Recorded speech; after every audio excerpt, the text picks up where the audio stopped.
ஆயுள் முழுவதும் என் பாத்திரம் அருளும் நலனுமாய் நிரம்பும். நீ என் வீட்டினில் சிறப்போடே நெடுநாள் கொடியாய் நிலைத்திருப்பேன்.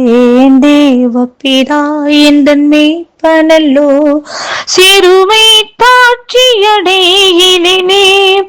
ஆவலதாய் என்னை பைம்புள்மேல் அவர் மீத்தமர் நீரருளுகின்றார்.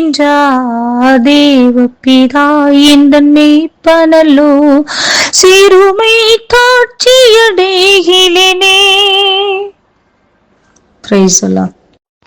கர்த்தருடைய பரிசுத்த நாமத்திற்கு ஸ்தோத்திரம். சங்கீதங்களின் புஸ்தகம் 50வது அதிகாரம்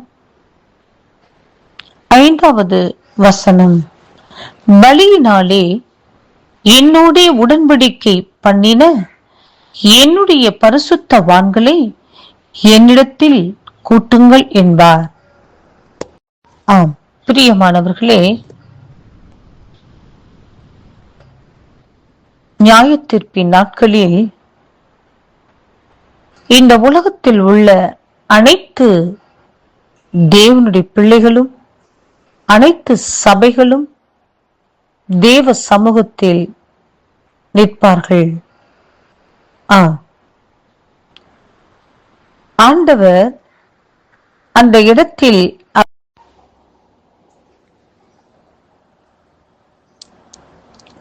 கர்த்தர்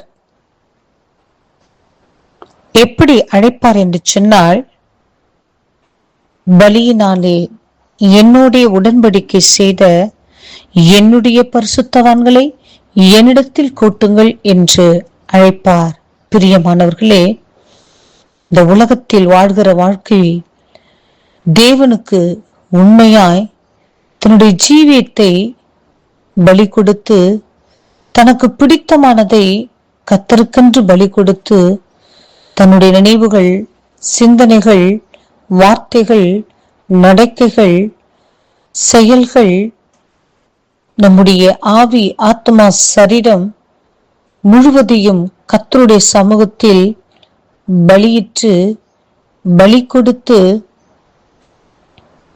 சர்வ அங்கத்தையும் தேவனுக்கென்று பலி கொடுத்து, கர்த்தருடைய நாமத்தை இந்த உலகத்தில் மகிமைப்படுத்தினவர்களை மாத்திரமே கர்த்தர் பலியினாலே என்னுடைய உடன்படிக்கை செய்த என்னுடைய பரிசுத்தவான்களை என்னிடத்தில் கூட்டுங்கள் என்று சொல்லி கர்த்தர் அழைப்பார்.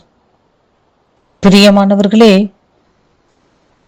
ஆபிரகாம் தனக்கு பிடித்த, அதிகமாய் நேசித்த தன்னுடைய ஒரே பிள்ளையை கர்த்தர் கேட்டவுடன் அதை பலி கொடுத்த முன்வந்தார்.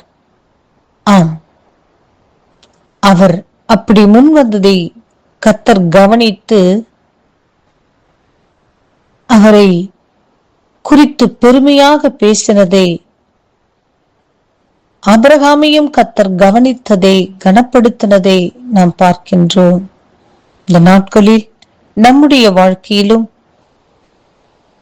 நமக்கு பிடித்த காரியங்களே இந்த உலகத்தில் இருக்கிற ஒரு சில காரியங்களை நாம் கர்த்தருக்கென்று பலி கொடுத்து, கர்த்தருக்கு பிரியமானதை நாம் செய்யும் போது கர்த்தர்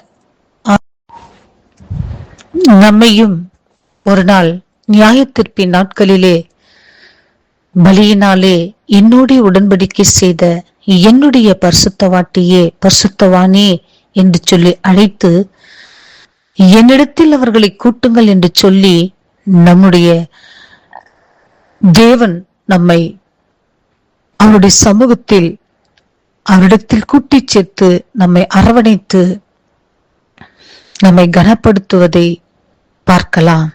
பிரியமானவர்களே, இந்த உலகத்தில் வாழ்கிற ஒவ்வொரு நிமிஷமும் நம்முடைய ஜீவியத்தில் நாம் சர்வ அங்கத்தையும் கர்த்தருக்காக பலி கொடுத்து, கர்த்தருக்கு பிரியமானதை நாம் செய்து, கர்த்தருடைய சித்தத்தை இந்த உலகத்தில் நிறைவேற்றுவோம். பரலோக ராஜ்யத்திற்கு பங்காளிகளாக மாறுவோம். கர்த்தர் இந்த வார்த்தையை ஆசீர்வதிப்பாராக. ஆமென்.